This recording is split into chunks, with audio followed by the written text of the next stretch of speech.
खून झालेला आहे, हा खून व्यक्तिगत वैमनस्यातून किंवा व्यक्तिगत शत्रुत्वातून झालेला नाही.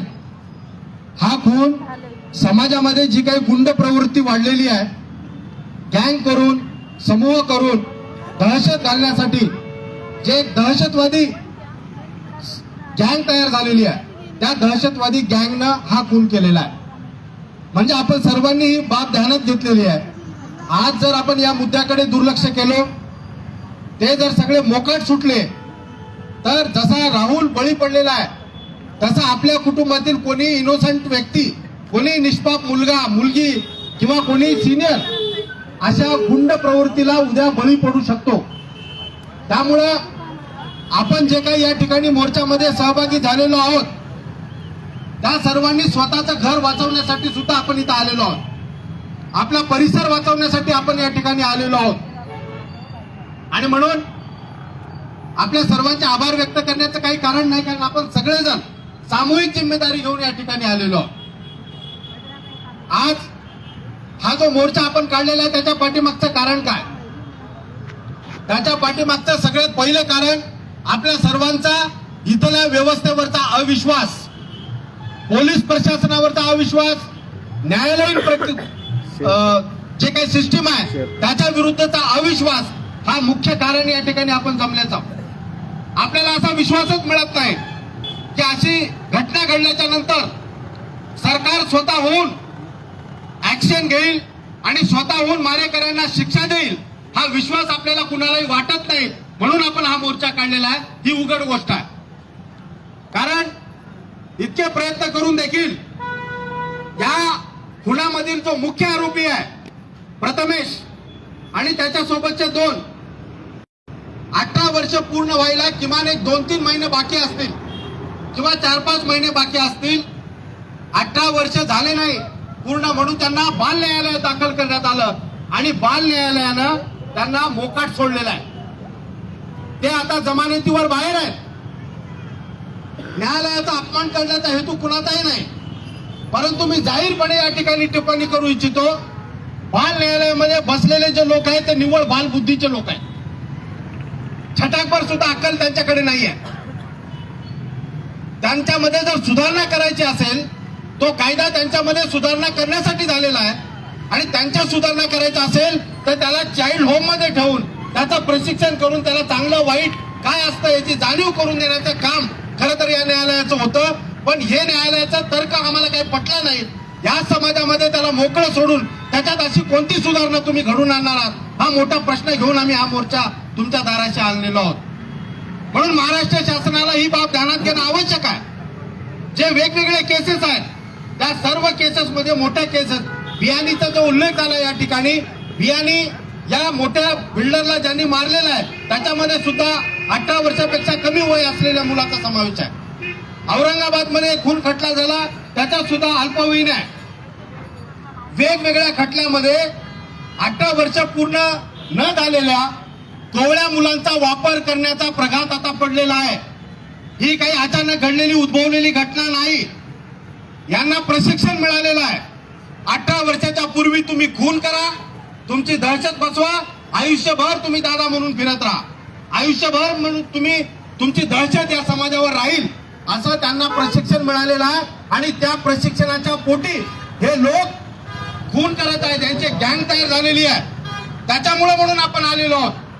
जसं आपल्या बाजूच्या बनमीला आग लागल्याच्या नंतर आपण विझवण्यासाठी ती बनीम आपली नसली तरी, एखाद्या घराला आग लागला असेल तर ते घर आपलं नसलं तरी पहिलं पाण्याचा घागर घेऊन आपण पळत जातो.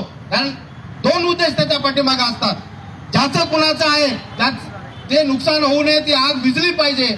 आणि दुसरा हेतू असतो ती आग आपल्या घराजवळ येऊ नये, आपल्या घराला लागू नये, आपल्या बनमीला लागू नये, म्हणून आपण ती आग विझवायला जातो. अभिनंदनीय गोष्ट ही आहे की आपण हे ओळखलेलं आहे.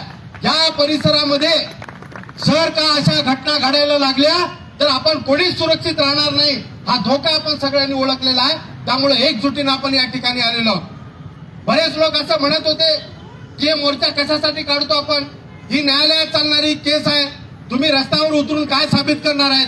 पण सरकारला याची जाणीव आपल्याला करून द्यायचं आहे की न्यायालयामध्ये जो खटला आता दाखल झालेला आहे ते तर कोण आहे लढणार त्या आरोपीच्या विरोधामध्ये? येरगे कुटुंब नाही, मुक्रांबाद पोलीस स्टेशन थ्रू राज्य सरकार आहे. महाराष्ट्र राज्य सरकार विरुद्ध हे आरोपी, अशी केस चालत असते कोर्टामध्ये.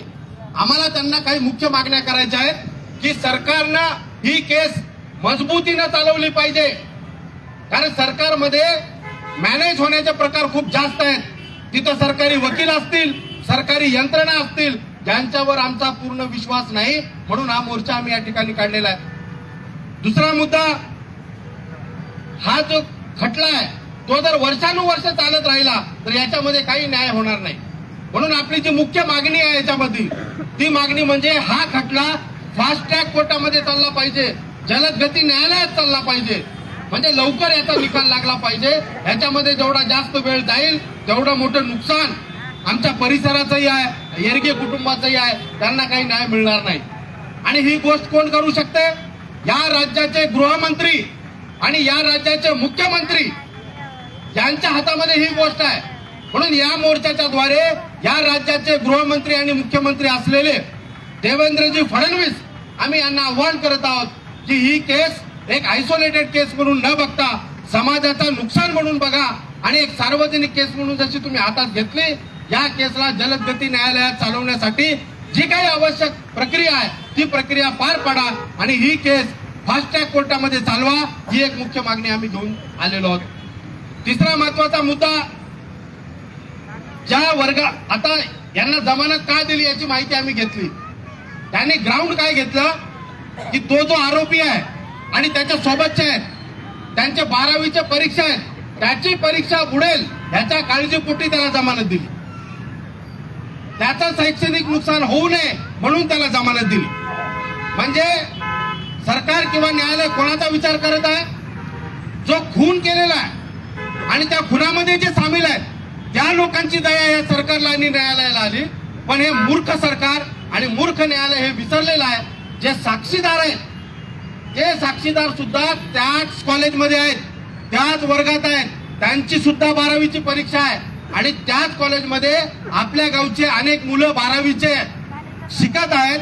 आता प्रॅक्टिकलच्या एक्झाम आहे सायन्सच्या. जर हा मोकाट फिरत असेल गावामध्ये, जमानतीवर आलेला असेल, तर आमची साक्षीदार असलेली मुलं तिथं कसं जाणार? त्या वर्गात शिकत असलेली जी मुलं आहेत त्यांनी परीक्षा कशी द्यायची? त्यांच्यावर जी दहशत आहे ते कोण घालवणार दहशत? हा आमचा मुद्दा आहे. म्हणून आम्ही या मोर्चामध्ये या ठिकाणी सामील झालेलो आहोत आणि या निवेदनाच्या थ्रू आम्ही सरकारला सांगत आहोत, हा जो तुम्ही निर्णय घेतलेला आहे हा अतिशय चुकीचा निर्णय आहे. आणखी एक मुद्दा आम्ही याच्यात घेतला, तो मुद्दा म्हणजे हा जो खून झालेला आहे, हा खून फक्त अल्पवयीन लोकांनी केलेला नाही. त्या आरोपींमध्ये 18 वर्षापेक्षा जास्त वय असलेले आरोपी सुद्धा आहेत. 2 आरोपी जे आता जेरबंद आहेत. आणखी एक आरोपी आहे तो फरार आहे, ज्याला साक्षीदार ओळखतात, बघणारे ओळखतात, त्याला अजूनही पकडलेलं नाही. कुणालाही आणून आमच्या समोर उभं करतायत आणि लोकांना म्हणतायत की तुम्ही यांना ओळखा. जे नाहीतच त्यांना कशाला ते हो म्हणतील? जो तिथं उपस्थित होता त्याला अजूनही त्यांनी पकडलेलं नाही. म्हणून आमची मागणी आहे, जो त्याच्यातला एक मुख्य आरोपी आहे तो अजूनही पकडला गेलेला नाही, तो परत पकडा. आणि जे 18 वर्षापेक्षा जास्त वय आहे अशा लोकांना घेऊन या मुख्य जो अल्पवयीन मुलगा आहे प्रथमेश त्याचं नाव, त्याने खंजीर खुपसलेला आहे. म्हणजे त्यानं सिनियर लोकांची राय घेऊन, सल्ला मसलत करून, संगनमत करून, गँग करून हा खून केलेला आहे. त्याच्यामुळे त्याची केस बाल न्यायालयामध्ये न चालवता त्याची केस सिनियर आरोपीच्या सोबत सेशन कोर्टात चालवावी, अशी मागणी सुद्धा आपण याच्यामध्ये केलेली आहे. त्यानंतर अत्यंत महत्वाची बाब, हा जो खून झाला त्यावेळी पोलिसांची गाडी तिथं होती, पोलीस कर्मचारी तिथं जागेवर होते. त्यांनी आधी हटकवलं सुद्धा यांना. यांचे बाचाबाची जेव्हा झाली तेव्हा हटकवलं आणि बिचाऱ्या पोलिसांना खूप काम होतं, झेंडीचे हप्ते गोळा करायचे होते. त्याच्यामुळे ते सगळे हप्ते गोळा करण्यात मग्न झाले आणि इकडे राहुलचा जीव गेला.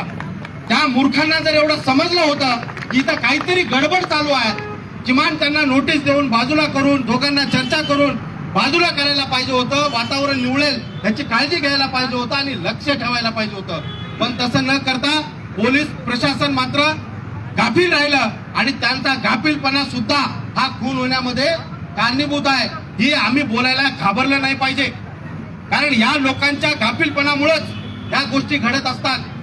आता बोलत असताना बालाजीने या ठिकाणी उल्लेख केला, बियाणीचा जो मर्डर झालेला आहे त्यावेळी सगळं जिल्ह्यातलं पोलीस प्रशासन धावपळ करायला लागलं. पण हा एक शेतकऱ्याचा साधा मुलगा, त्याचा खून झाला त्यावेळी पोलीस प्रशासन मुक्रामाबाद पोलीस स्टेशनच्या पीआयने एपीआयने जेवढा प्रयत्न करायचा तेवढा केला, पण आम्ही पूर्ण समाधानी त्याच्यामध्ये नाही आहोत. पोलिसांनी सगळी ताकद लावून एकही आरोपी फरार राहिला नाही पाहिजे होता, इतकी ताकद त्यांनी लावायला पाहिजे होती, पण त्यांनी ते केलं नाही. आणि आमची अजूनही मागणी आहे, जो फरार आहे त्याला अटक करा, सेशन कोर्टात ही केस घेऊन जा. एवढ्या मागण्या घेऊन हा मोर्चा आपण या ठिकाणी आणलेला आहे. मागे जे धरणे आंदोलन आपण केलं, श्रद्धांजलीची सभा गावात घेतली, त्यामुळे काही प्रमाणात का होईना फायदा हा त्यांची जमानत लांबवण्यामध्ये झाला. परंतु जर आपण असं बोललो नाही, जर रस्त्यावर उतरलो नाही, ही केस कमजोर होत जाईल. सरकारला, पोलीस प्रशासनाला याच्यातलं गांभीर्य पूर्णतः समजणार नाही आणि आपल्याला ते होऊ द्यायचं नाही. ही केस कमजोर होऊ द्यायचं नाही. मला शेवटचं पुन्हा एकदा आपल्याला सर्वांना आव्हान करायचं, हे जे काही प्रकरण आहे त्या एका कुटुंबाचं प्रकरण आहे असं गृहीत धरून आपल्याला चालता येणार नाही. आपल्याच घरातला मुलगा गेला असं समजून याच्याकडे आपल्याला लक्ष द्यायचं. आपल्याला काय उठसूट मोर्चे काढत बसायचं नाही, पण जी काही न्यायालयीन प्रक्रिया असेल त्याची वेळोवेळी माहिती आम्ही आपल्याला देत राहू. त्या सर्व प्रक्रियेमध्ये आपण आपल्या पूर्ण आत्म्यानिशी याच्यामध्ये सामील व्हायचं आहे आणि आपल्या विभागातल्या जे काही गुन्हेगारी प्रकार घडत आहेत त्याच्याबद्दल सजग राहून त्याच्या विरोधात जर कोणी लढण्याची भाषा करत असेल तर त्याच्यासोबत तुम्ही सगळ्यांनी राहिलं पाहिजे. शेवटचा एक मुद्दा मांडतो आणि थांबतो. आम्ही शांतिनिकेतन विद्यालयाला भेट द्यायला गेलो होतो बंड करायला, तेव्हा अत्यंत धक्कादायक गोष्ट समोर आहे. तिथल्या शिक्षकांनी एक छोटा खंजीर, गांजा, ब्रिस्टॉल, डब्बीची काडी आमच्या समोर ठेवली. ते म्हणले एका 9व्या वर्गातल्या मुलाच्या दप्तरात निघालेला आहे. आपण सगळ्यांनी गंभीर होणं आवश्यक आहे. हे काही दुखणं राजूरमध्ये नाही किंवा आजूबाजूच्या गावात नाही, हे आपल्या गावात, आपल्या शाळेत पोहोचलेलं आहे. दप्तरामध्ये गांजाची पुडी, दप्तरात छोटा खंजीर, दप्तरात ब्रिस्टॉल, काड्याची पेटी, हे सगळं सापडलेलं आहे. म्हणजे आपली लेकरं नेमकं काय करतायत याच्यावर आपलं लक्ष पाहिजे. आपलं, ती शिक्षकांची पूर्ण जिम्मेदारी नाही. ज्या विद्यार्थ्यांच्या दप्तरात हे निघालंय त्याचे पालक भेटायला जायला तयार नाहीत. 50 फोन केले असतील त्या शाळेच्या मुख्याध्यापकांनी, अजून त्यांना भेटायला गेलेले नाही. मला तुम्हाला सगळ्यांना विनंती करायची आहे, गाव हे प्रश्न व्यक्तिगत नाही, ते लक्षात ठेवा. त्याने गेला नाही, आमचं काय चाललंय असं आपल्याला म्हणून चालत नाही. आपल्याला दबाव आणावा लागेल, सार्वजनिक एक नैतिकता आपल्याला प्रस्थापित करावी लागेल. गावामध्ये अशा गोष्टी करण्याची हिंमत कोणाची नाही झाली पाहिजे, याची एक सिस्टीम आपल्याला उभी करावी लागेल. जर आपल्या शाळेत जर असं होत असेल, उद्या आंबुलग्यात आपल्याच गावातल्या मुलाकडून आपल्याच गावातल्या मुलाचा मर्डर व्हायला सुद्धा वेळ लागणार नाही. याची सगळी जिम्मेदारी सरकारची नाही, याची सगळी जिम्मेदारी काय पोलिसांची नाही, या दोघांपेक्षाही सगळ्यात जास्त जिम्मेदारी पालकांची आणि गावाची आहे, असं मला या ठिकाणी नमूद करायचं आहे. नुसती पाठ थोपटून घेऊन चालणार नाही, आपल्या सगळ्यांना पण लक्ष द्यावं लागेल.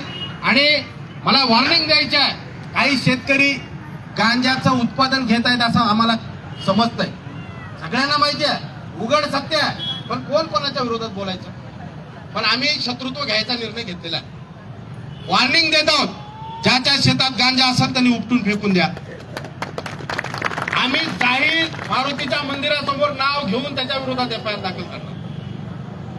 शेवटचं, पहिलं आणि शेवटचं सांगतोय, ताबडतोब आपला गाव गांजा मुक्त झाला पाहिजे.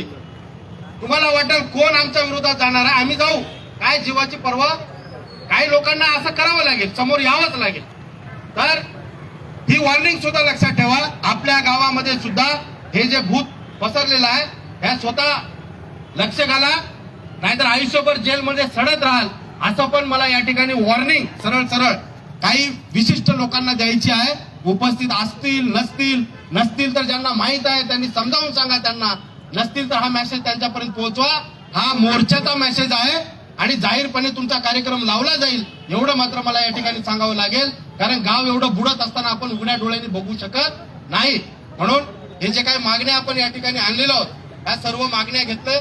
या मागण्यामध्ये जे पोलीस कर्मचारी होते त्यांची पण चौकशी करा आणि जे साक्षीदार काही होते पण समोर यायला तयार नाही, त्यांच्या मनात भीती बसलेली आहे, तर पोलीस प्रशासनानं त्यांना हिंमत द्यावी, त्यांचं काउन्सिलिंग करावं, त्यांची मदत घ्यावी. आणखी साक्षीदार याच्यामध्ये ऍड होऊ शकतात. साक्षीदारांनी सुद्धा घाबरण्याचं कारण नाही. ज्यांना ज्यांना ही घटना माहीत आहे, ज्यांनी बघितलंय, साक्ष द्यायचं आहे, त्यांनी समोर यावं आणि या जुवेनाईल मध्ये कोर्टातून सुटलेले जे बालक आहेत त्यांना तात्काळ जेरबंद करा, ताबडतोब चाइल्ड होम मध्ये टाका. ही एक मागणी आता आपण लावून धरणार आहोत. इथून वरिष्ठ सगळ्या अधिकाऱ्यांना पुन्हा एकदा आपलं हे शिष्टमंडळ भेटायला जाईल.